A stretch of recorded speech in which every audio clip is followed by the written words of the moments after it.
a new book, it's very intriguing. I want to talk about this book with you later, is on technique, Heidegger's magical materialism for Kant. The talk is given today is the title I have. I think I see a different title there. So the title I have in my notes is Materialism and Instrumentality. And this is an attempt to pick the basis of new progressive politics on the basis of materialist ontology. I give you the floor, and you can also explain us why do we have two titles and which one is more accurate. It's basically the same. Thanks for the introduction and thank you for the invitation. I'm very honored to be here at such a historical department. So great pleasure to be here. Essentially, it's the same paper. I just changed the title to make it a little bit more descriptive and accurate. So like this is part of a project that spans 4 books. The first one was published a year or so ago, Spinoza, the Epicurean Authority and Utility in Materialism. The second volume to be published will be the Heidegger book called The Ruse of Techne, Spinoza, Heidegger's Magical Materialism. And there's another couple of books. One is on ancient Greek philosophy called The Logic of Living, another one on political theory and philosophy called The Agonistic Condition. So this is the first time, this paper is the first attempt to sort of bring the argument of all 4 books together. So highly ambitious, almost hubristic. So, I'll greatly appreciate any feedback or any comments that you have on this project. And the sort of core idea that kind of runs through the books is basically in order to develop a notion of materialism, we cannot do away with the notion of instrumentality, and we need to rescue some kind of notion of instrumentality from the critique of instrumental reason that has taken place the last 100 years or so. So that's the core idea of this 4-book project, and the overall project focuses on critical historical moments to develop this argument. So the Spinoza book, for instance, published a year or so ago, focuses on early modernity. The Heidegger book focuses on Heidegger as well as continental philosophy, and so on. Okay, so let me.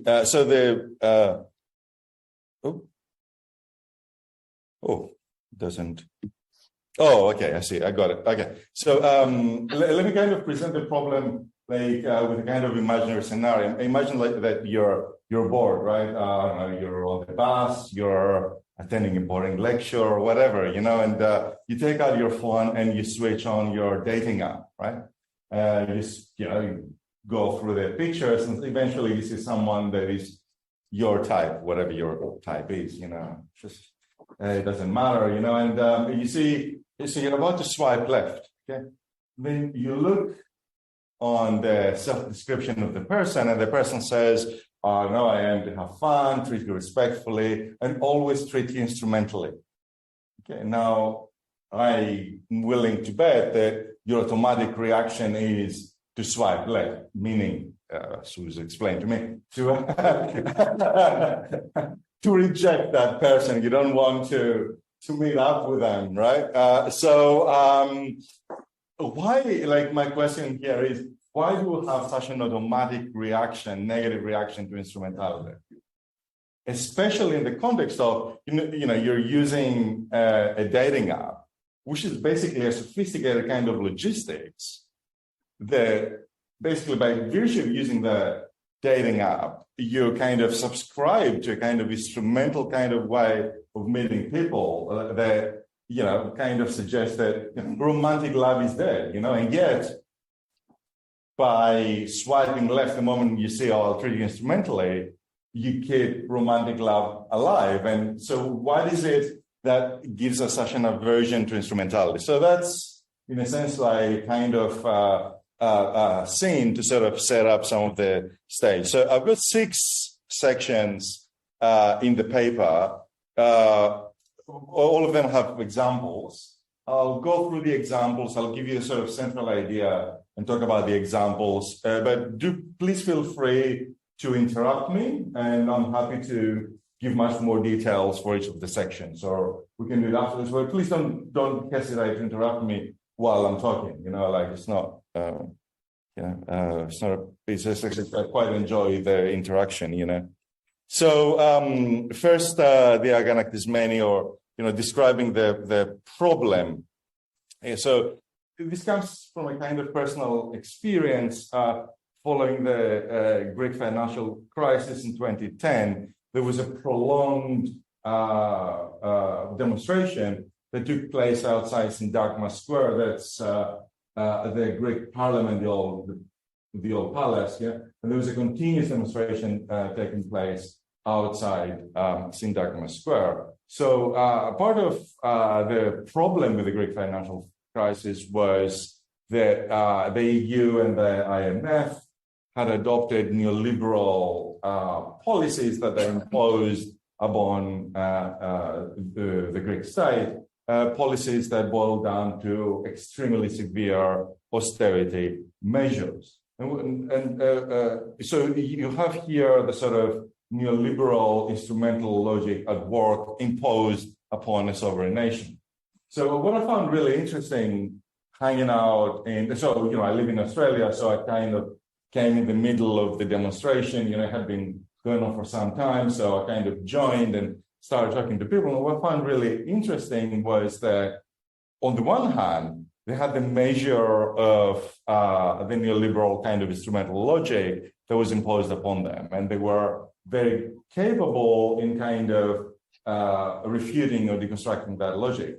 But on the other hand, and that's what I found really interesting, it was that they were doing so by constructing their own kind of instrumental logic that was distinct, or instrumental discourse that was distinct from the neoliberal instrumentality. So I'm bringing this example up in order to sort of draw a kind of distinction between the two instrumentalities. So I'd say that the neoliberal instrumentality, which is, characteristic of what's been called instrumental reason or whatever in modernity, I'd argue that it has three key characteristics. The first characteristic is that it is individualistic. This doesn't mean that it's about the single individual. It can be a group that is treated as an individual. It can be an individual act, depending on whoever puts forward a sort of instrumental rationality kind of logic. The second characteristic is that it's quantifiable. Whatever is calculated in such a way as to make it quantifiable. And the third characteristic is, as a result of the second one, is that it's assumed that the correct calculation can be reached, or there is a truth to it. Right? So there are three typical characteristics of instrumental rationality. So when I was talking to the demonstrators, I realized that the instrumental kind of discourse that they were developing was almost point by point contradicting the kind of instrumental discourse that was coming from the EU and the IMF. Their instrumental discourse was collectivist or communal.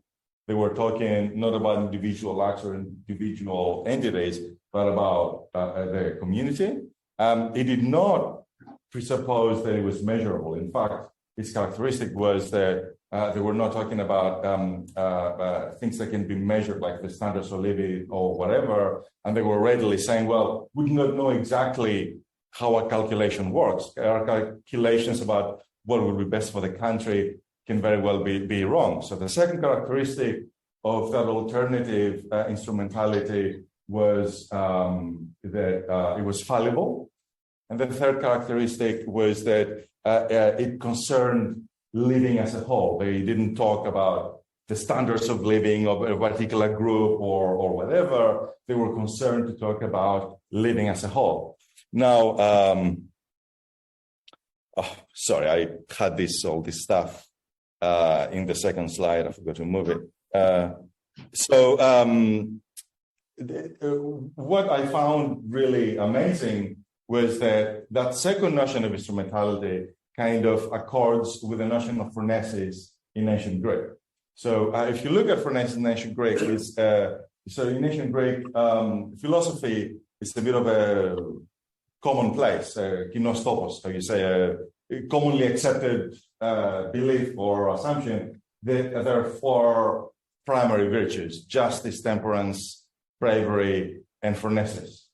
Okay, and phronesis is universally accepted by everybody, like Plato, Aristotle, Epicurean, Stoics agree on that. Phronesis is the primary political virtue as well as a kind of knowledge, okay? And what phronesis consists in, it consists in some kind of instrumental thinking that is not about the individual, is a communal kind of instrumental thinking. It is fallible, and we'll see the importance of that for Aristotle a little bit later. And this also concerns living as a whole. Okay, this idea of living as a whole is very crucial for phronesis. Okay, so I just want to use the argument to build this contrast between the two notions of instrumentality. So let's examine the two notions of instrumentality. So the sort of instrumentality that we'll find in the critique of instrumental reason, I refer to as the ineffectual. And I want to explain now why I do so by reviewing the kind of framework of the argument against instrumental reason that we'll find in Frankfurt School, phenomenology, political theory, and so on and so forth. So the typical argument against instrumental reason that we'll find for the last 100 years or so is that it is implicated that in the moment you use instrumental reason, you become co-opted by power.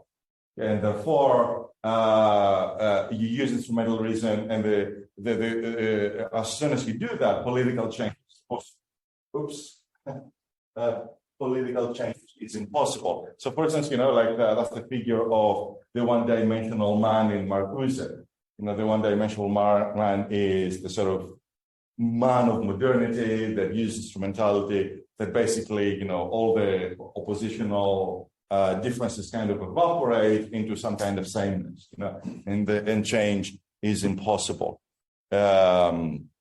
I've got a quote here for Marcuse. That's a very well-known argument, but we can find the same form of the argument in Adorno. We can find it all over the place. It's a very well-known argument. Okay, so basically, there is no politics ultimately if at the moment the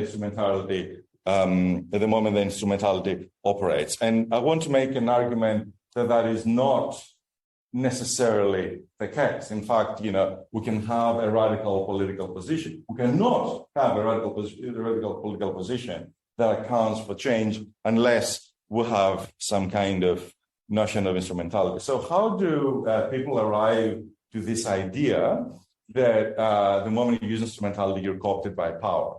A critical point here is to understand that in most versions of this argument, what is assumed is that power is not singular, but there are two kinds of power. The most common version of this argument is in Foucault, in the last, put forward for the first time in the last lecture of Society Must Be Defended, where he basically says there's two forms of power. One is biopower, which controls populations. It's about how we manage people as a whole, right?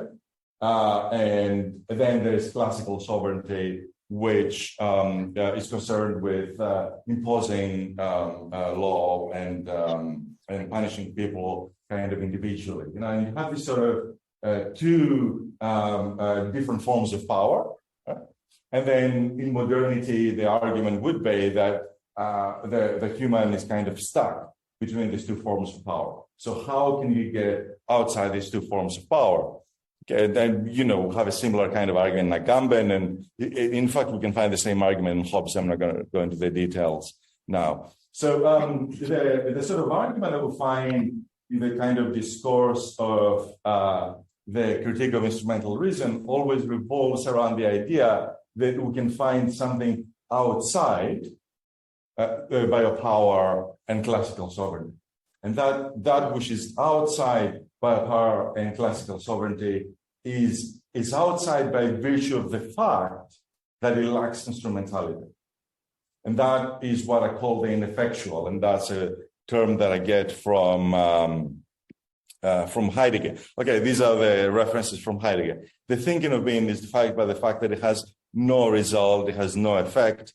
There is a thinking outside of the distinction of rational and irrational, more sober-minded, still the scientific technology, more sober-minded, hence removed, without effect or ineffectual, yet having its own necessity. So the idea is that there are certain acts without effects and without ends, and therefore non-instrumental, that determine kind of position outside, to be part and yet apart, to use the kind of another formulation that we find outside biopower and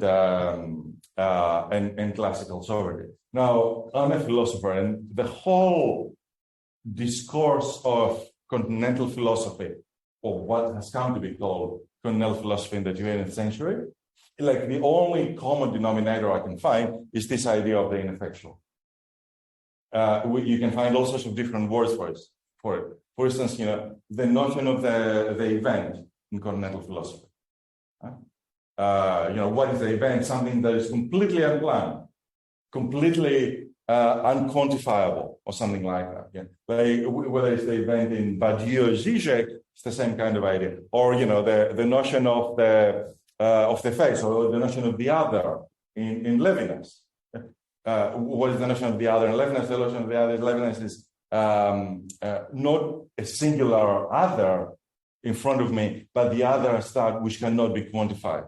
That is outside calculation, outside instrumentality, and so on and so forth. They're incalculable in Derrida, and give me a continental philosopher, at least since the Second World War, and I'll be able to tell you, well, if I know his or her work, I'll be able to tell you their version of the ineffectual. Right? So basically, the argument I'm making here is to say the critique of instrumentalism and the ineffectual go hand in hand, at least in continental philosophy and some political theory that I refer to.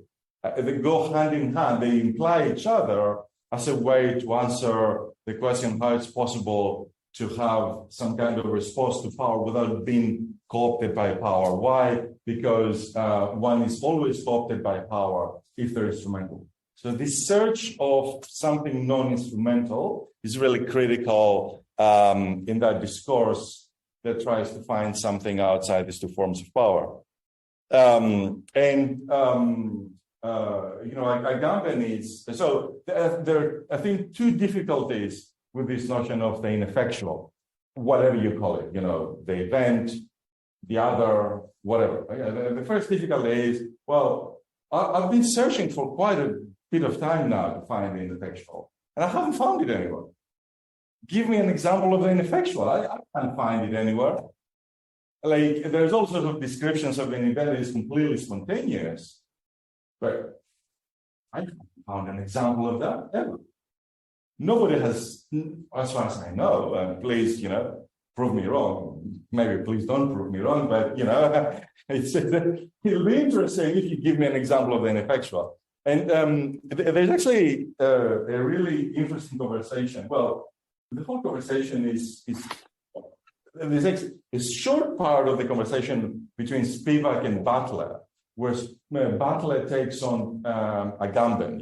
Agamben's version of the ineffectual is, one of his versions, is homo sacer. What is homo sacer? It is the threshold of indistinction between biopower and sovereignty. It is that which is part and yet a part of biopower and sovereignty. And Judith Butler says, well, I've been reading about this homo sacer. I've been blurbing Agamben's books, but I haven't found a homo sacer.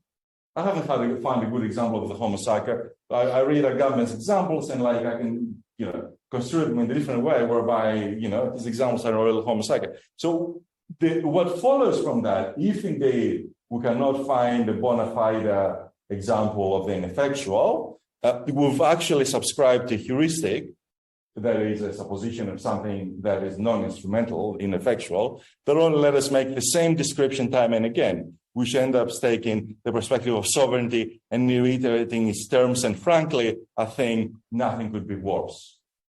Okay.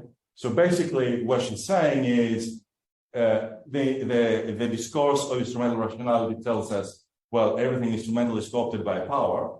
And I'm saying, well, if that discourse requires the ineffectual to make that argument, we can turn the tables here and say it is the ineffectual that is co-opted by power, as Butler puts it.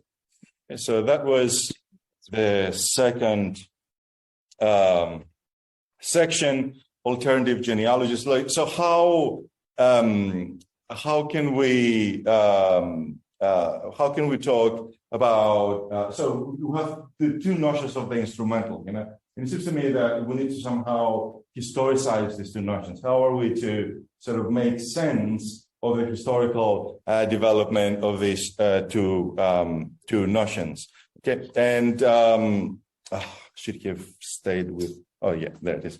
So I think the sort of notion of instrumentality that is used in the critique of instrumental reason of modernity is a relatively new invention. We can't really find that notion of instrumentality or instrumental calculation before utilitarianism at the beginning of the 19th century. So it's a relatively new kind of invention. I think this has led to what I call a repression of instrumentality, that is an aversion to talking about instrumentality in particular discourses and Cornell philosophy in particular. And I think a major figure for philosophy in order to put forward that argument is Martin Heidegger, because Martin Heidegger, in the research that I've done, and again, I'll be very happy to be corrected, is the first person who notices and constructs that argument about the critique of instrumental reason and its other side, the ineffectual. And I've actually traced it. I can say that he makes that argument for the first time in the months between September and Christmas 1924, in a very significant lecture course that starts with a close reading of Book 6 of the Nicomachean Ethics, which is the book on phronesis, and ends with the second part is a close reading of Plato's Sophist. Okay, so I think I forgot to say that the good instrumentality that I want to defend goes, I did mention it. It goes back to the notion of phronesis. So what Heidegger does, it reinterprets phronesis in such a way as to give him the notion of the ineffectual alongside the critique of instrumental reason. And I'll talk a little bit more about it later. But the difficulty that I have with this notion of one, like the historical difficulty, if you want, that I have with this notion of a critique of instrumental reason and its versa, the ineffectual, is that it sells out, so to speak, or it abandons every kind of discourse and examination of the ineffectual to neoliberal reason, to any kind of discourse that wants to take on instrumental thinking. So one of the things I do in the paper is I say something like, well, take as an example Albert Hirsham's book, The Passions and the Interests, which becomes a kind of canonical book or the canonical apologetic, if you want, for the neoliberal use of instrumental reasoning, right? And in many ways, the Passions and the Interests is a terrible book. I mean, if you compare Heidegger's understanding of the history of philosophy next to Albert Hirschham, and some of the stuff that Albert Hirschham talks about the history of philosophy is they're plainly laughable. Okay? But he has one major advantage over Heidegger. Heidegger, in his reconstruction of the history of philosophy, consistently, compulsively returns to that figure of the ineffectual. He tries to find that figure of the ineffectual everywhere, because it's through the ineffectual that we get the disclosure of being, the truth of being, and so on and so forth. Whereas Albert Hirschham realized, well, we have to do a reconstruction of philosophy from the perspective of the operation of instrumentality. Okay? And from that point of view, I think that the Passions and the Interests, which in many ways is a useless book in terms of the specifics of a historical reconstruction, is a more important book than any historical kind of narrative about the history of philosophy that we find in Heidegger, precisely because it understands the importance of instrumentality. And in terms of the second notion of instrumentality, the notion of phronesis, I mean, my whole book on Spinoza, and I'm not going to talk very quickly about it without going into detail. My whole book on Spinoza is about noticing that, in fact, what Spinoza calls utility is a redeployment of the discourse of phronesis. It's a kind of instrumental calculation that is collective, fallible, and concerning living as a whole. What is bizarre in Spinoza studies, and bear in mind there's like thousands of books on Spinoza, is what is bizarre that nobody has noticed that Spinoza uses the concept of utility as that kind of alternative instrumental thinking systematically throughout his works.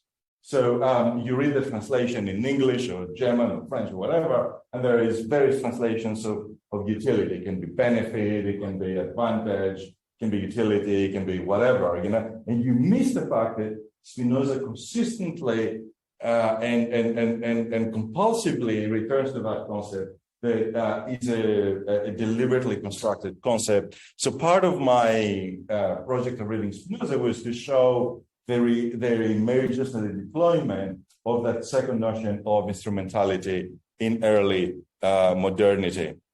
Okay, two more things about the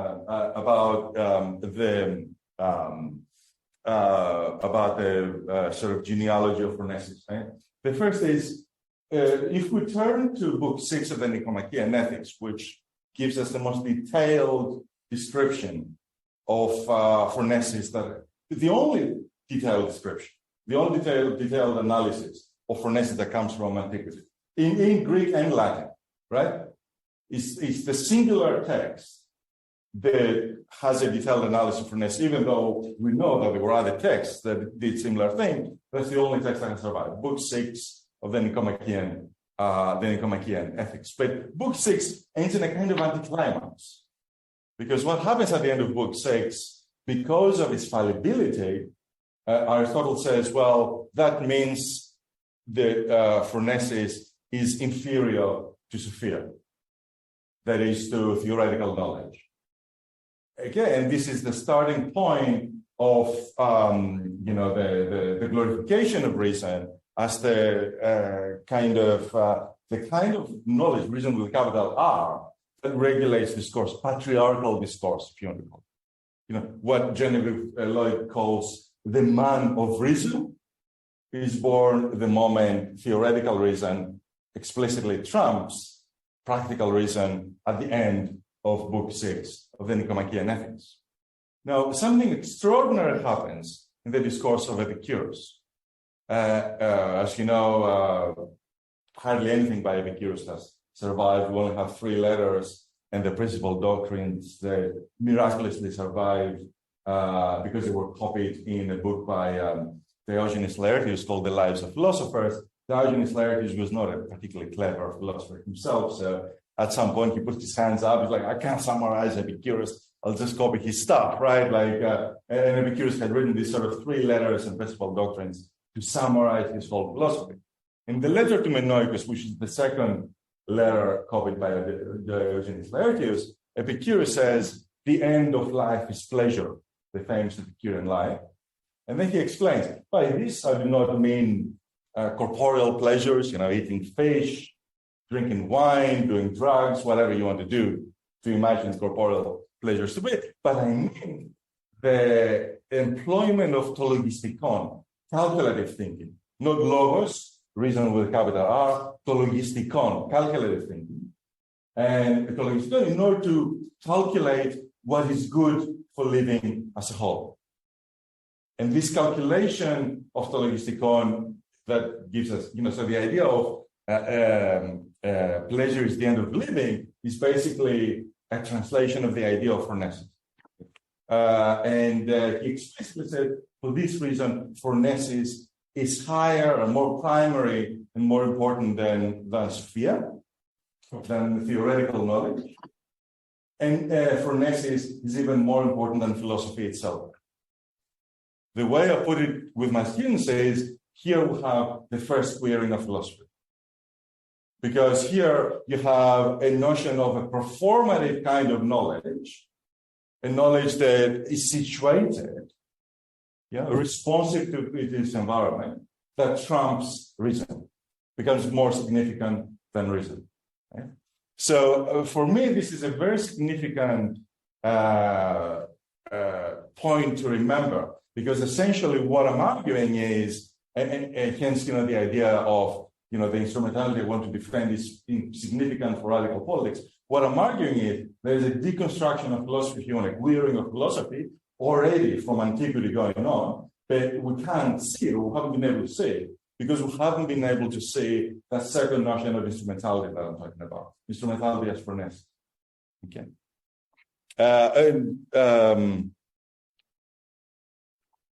I'll skip the marks.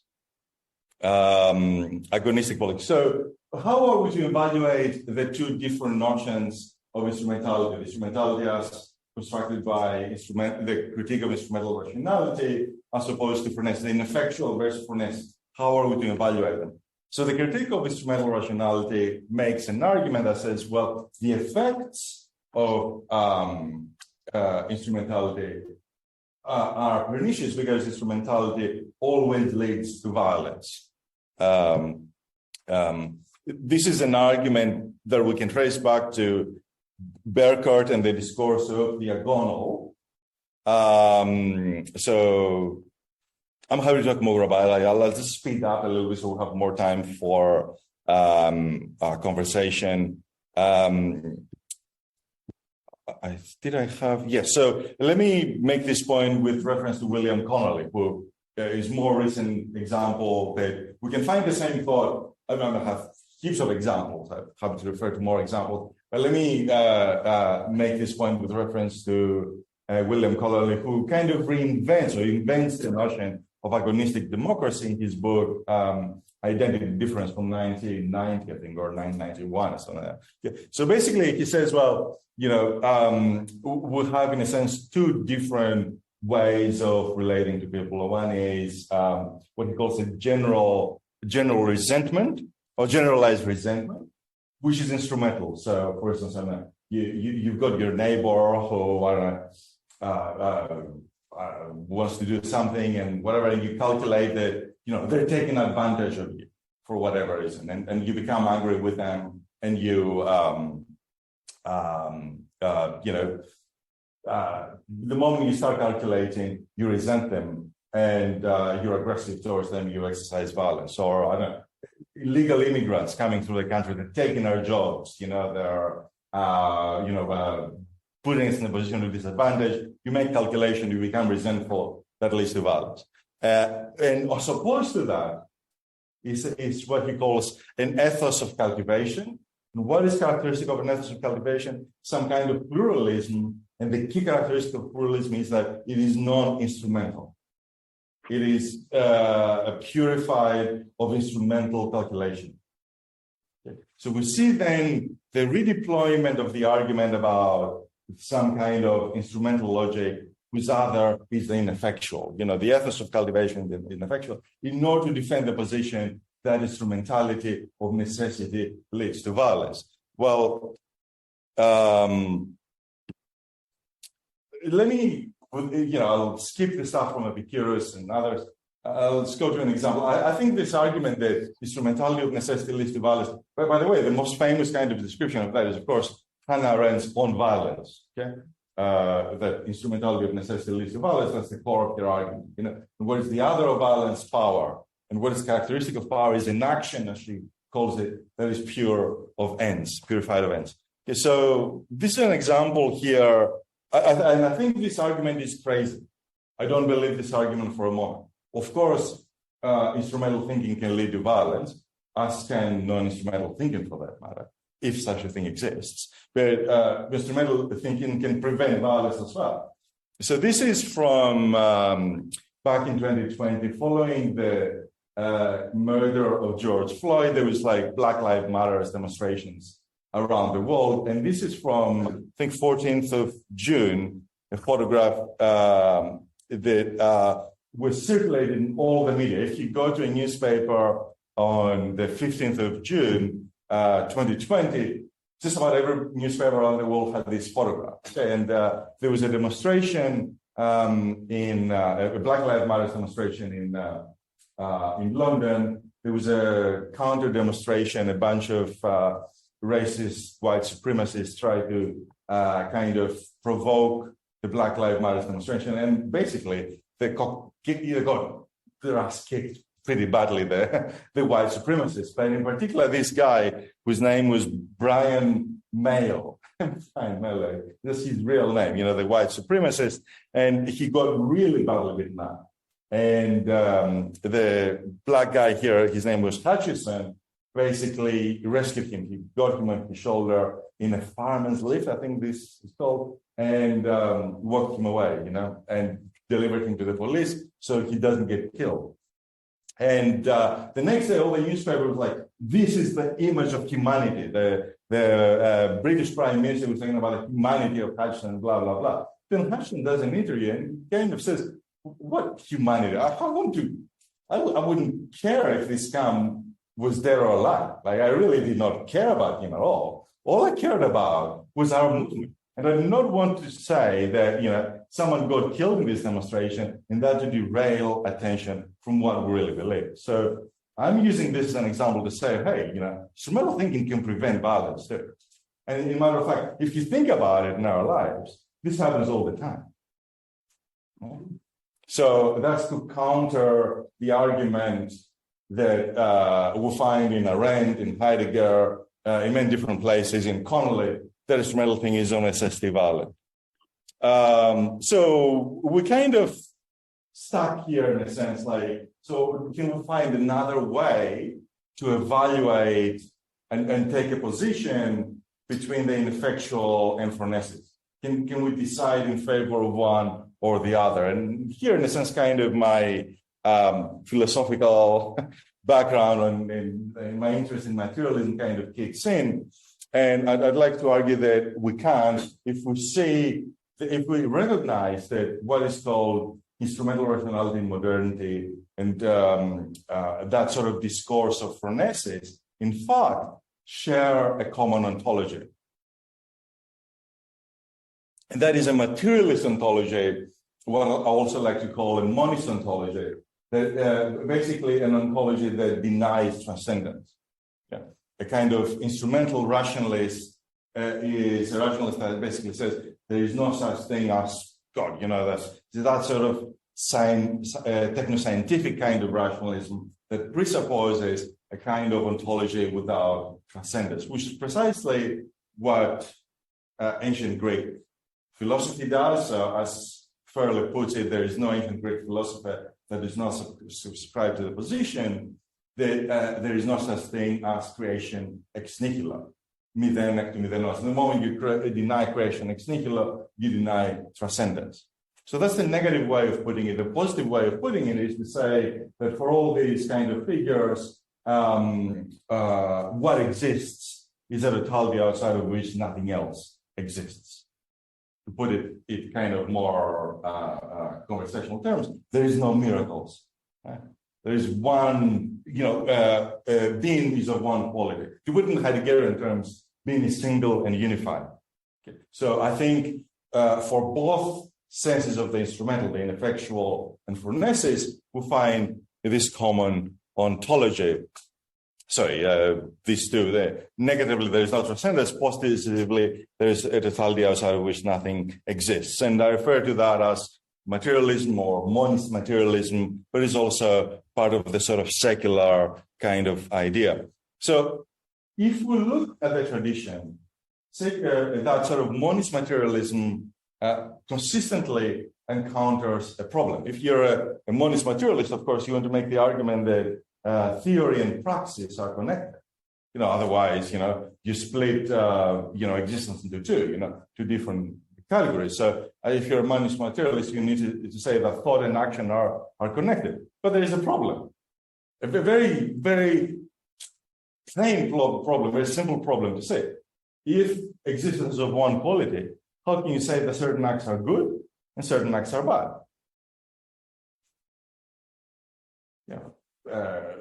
Preface to part 4 of Spinoza's Ethics. No act is inherently good or bad. Why? Because existence of one quality. To say that an act is good or bad is to ascribe two different qualities to existence, and you refute your monism. But I mean, I'm putting it in kind of high-polluted philosophical terms. The idea is much simpler, right? I mean, this sort of sense of groundlessness, when we no longer have transcendent ideals or transcendent values to ground our moral compass. That sort of idea that is so common in modernity is what I refer to as the problematic of action in monist materialism. This is a problematic that we find articulated in many different ways in ancient Greek philosophy, and also becomes the main reaction to Spinoza in the 17th century is by highlighting this problematic of action. So Pierre Bayle, in his historical critical dictionary, when he talks about Spinozism, what's the problem with Spinozism? Is to read in Spinoza's system solos, we say the Germans have killed 10,000 Turks, speaking correctly and falsely, unless they mean God, that is the totality outside of which nothing exists. God as the lack of transcendence.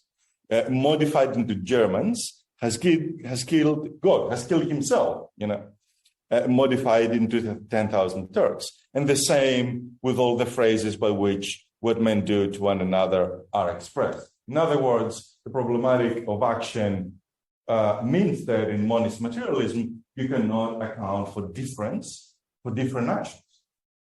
Right? That's the sort of idea. And then you find, you can read existentialism as a response to the problematic of action, or say meditation on the problematic of action.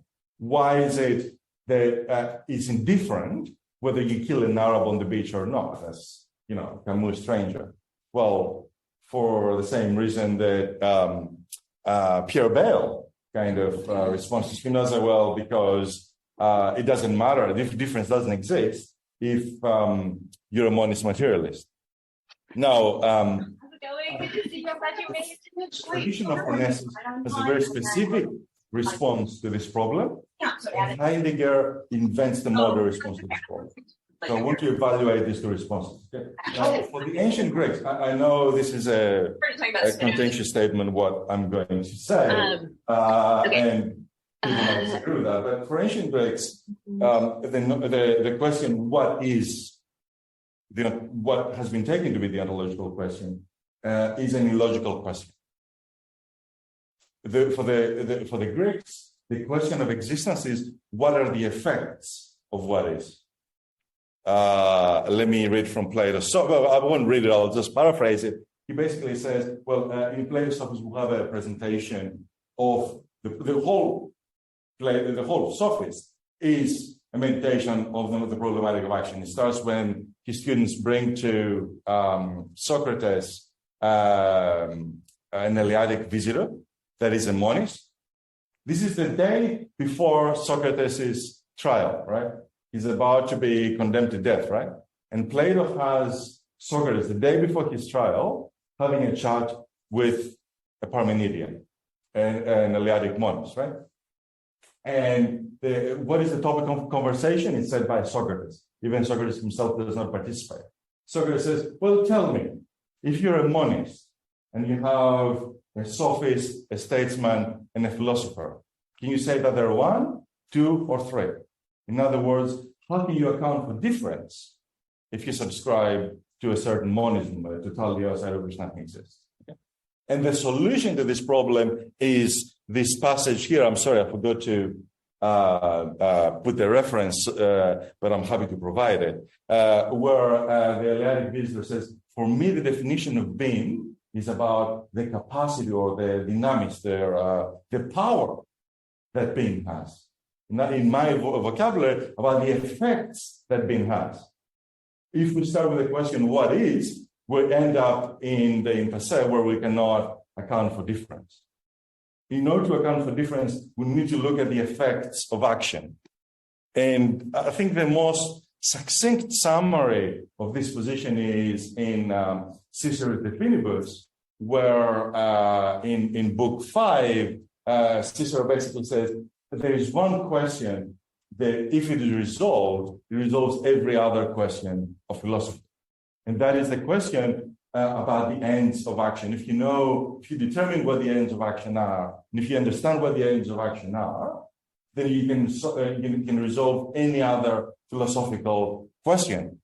Cicero, of course, the great summarizer of the different kind of schools of antiquity. But what this tradition then, what Phronesis basically says to resolve the problematic of action is difference is not a property of being.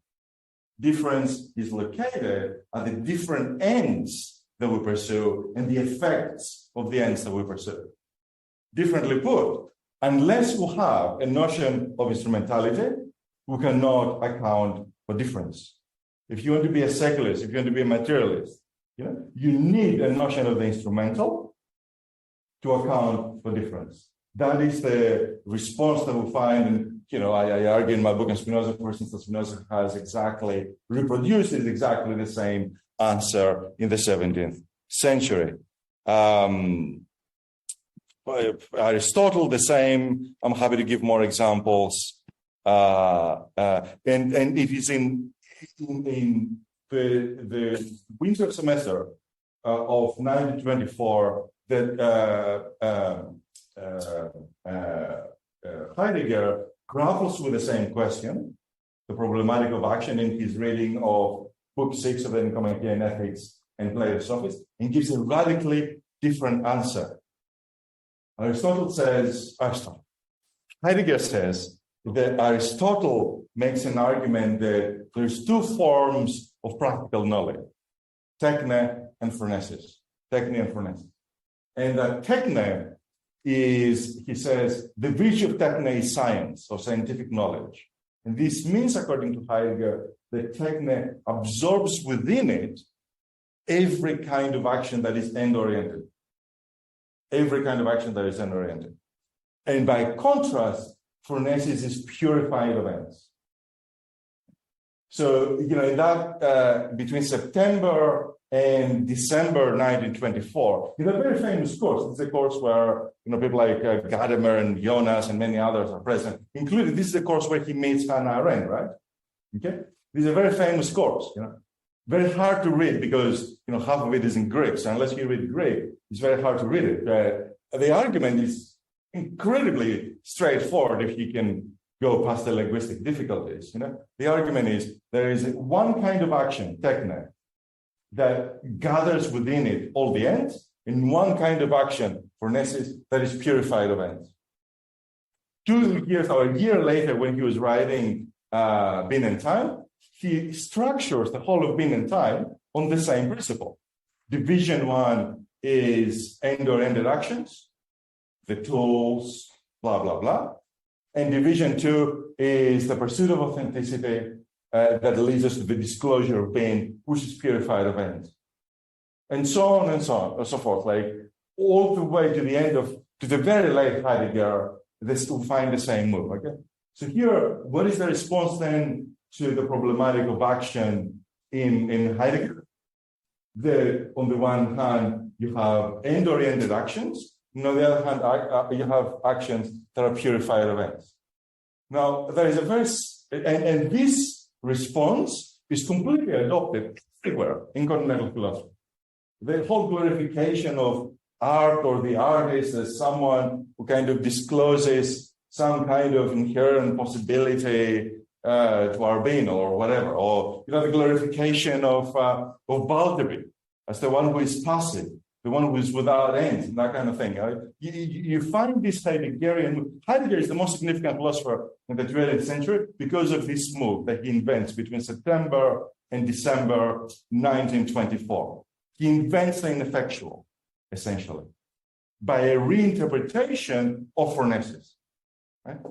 Now, I think this move is has a fatal flaw that is incredibly simple to see.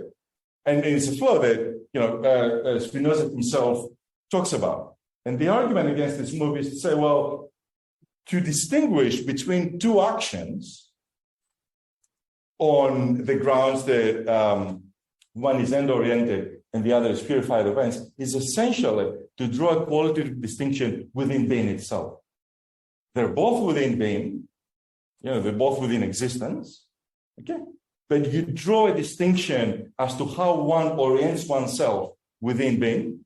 One orients oneself according to ends and the other without ends. But the moment you draw a qualitative distinction within being, you've abandoned your original premise that there is no creation ex nihilo.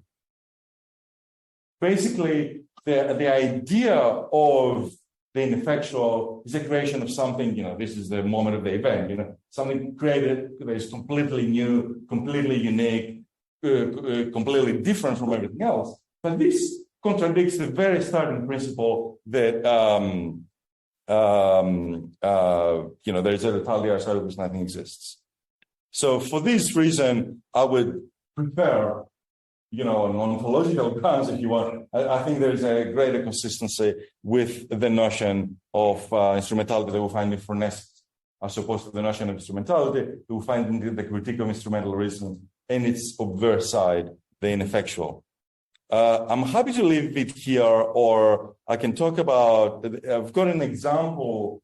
There's no theory here, really. I just want, I was going to talk about Belle de Jeu by Louis Buñuel and kind of highlight some of these positions that I talked about with reference to Belle de Jeu. I'm happy to stop, or I'm happy to talk. I understand that I don't know exactly what time I started, but I've talked for a bit. I'm happy to stop, or I'm happy to give the example.